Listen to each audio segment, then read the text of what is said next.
So Steve, you have the cover story of the current Forbes, the big get, the person everybody wants to talk to, Sheldon Adelson, which is it's an amazing business story, but of course everyone's also talking to him about politics, so let's get politics out of the way. What did he tell you about his political giving that you'd like to share? It's a great story. I mean, everyone's going crazy because him and his family gave $11 million to Newt Gingrich's campaign, probably brought him back from the dead.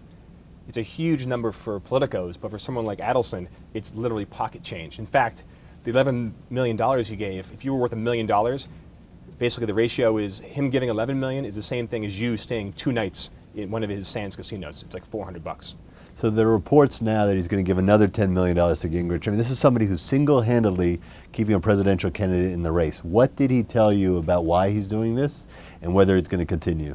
Yeah, first I said, everyone's making a big deal about $11 million. He goes, 11 million, I might give him 100 million. So that's I don't know if he's joking or that's actually signaling like, I'm ready to kind of, back up these candidates. His 2 big things are Israel. He's a big is an Israel hawk. He wants to support that country. Second thing is he's very unhappy with Obama. He thinks the last 4 years have been terrible for America, especially with kind of what he calls the social democracy.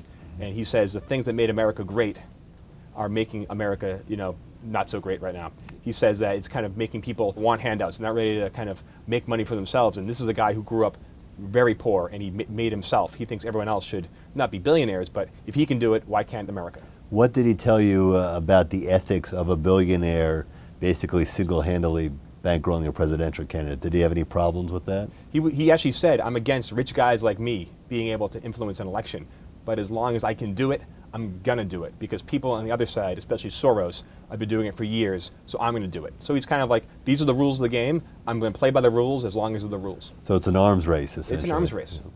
So let's talk about the arms that he has at his disposal. It's an amazing comeback, and I think a lot of people, his name's being batted around in the media, thousands of media mentions. Nobody knows kind of what he's pulled off in the last 3 years. It's one of the great untold stories in business. Tell us about what you found. Yeah, Sheldon Adelson has pulled off the best business comeback since the crisis. He was on the top of the world back in 2007. His casino stock was at $148. He was the 3rd richest man in the world. Fast forward 2 years, his stock is at below $1.50. It's bordering on bankruptcy. He put in $1 billion of his own money. He bet $1 billion on the house, and then they got their ship in order. And next thing you know, he's basically made $22 billion over the past 3 years. No one, not even Mark Zuckerberg, has made more money than that. So Sheldon Adelson has made more money than any American in the past 3 years. Yeah, since the recession, the doldrums, that stalactite drop in 2009, no American has made more money. How did he do it? He did it through, he just had the best casino assets, and he had a cash flow problem, not an asset problem, back in the recession.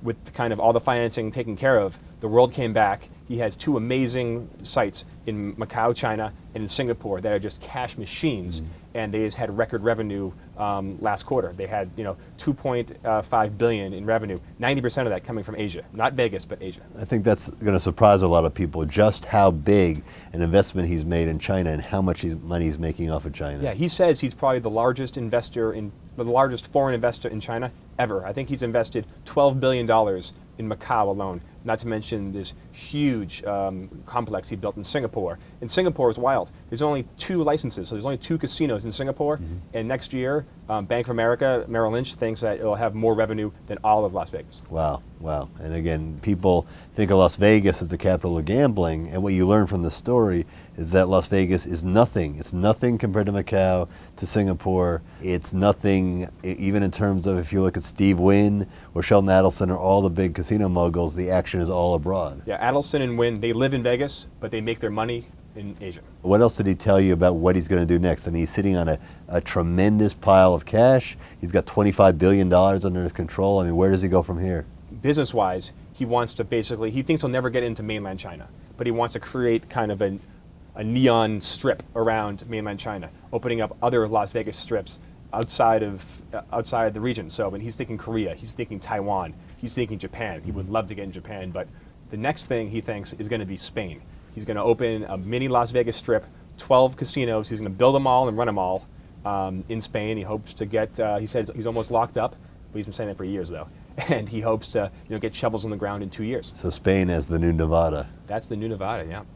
A powerful man. It's a powerful story. I'm sure the whole world will be talking about it. I hope so. Congratulations. Thank you.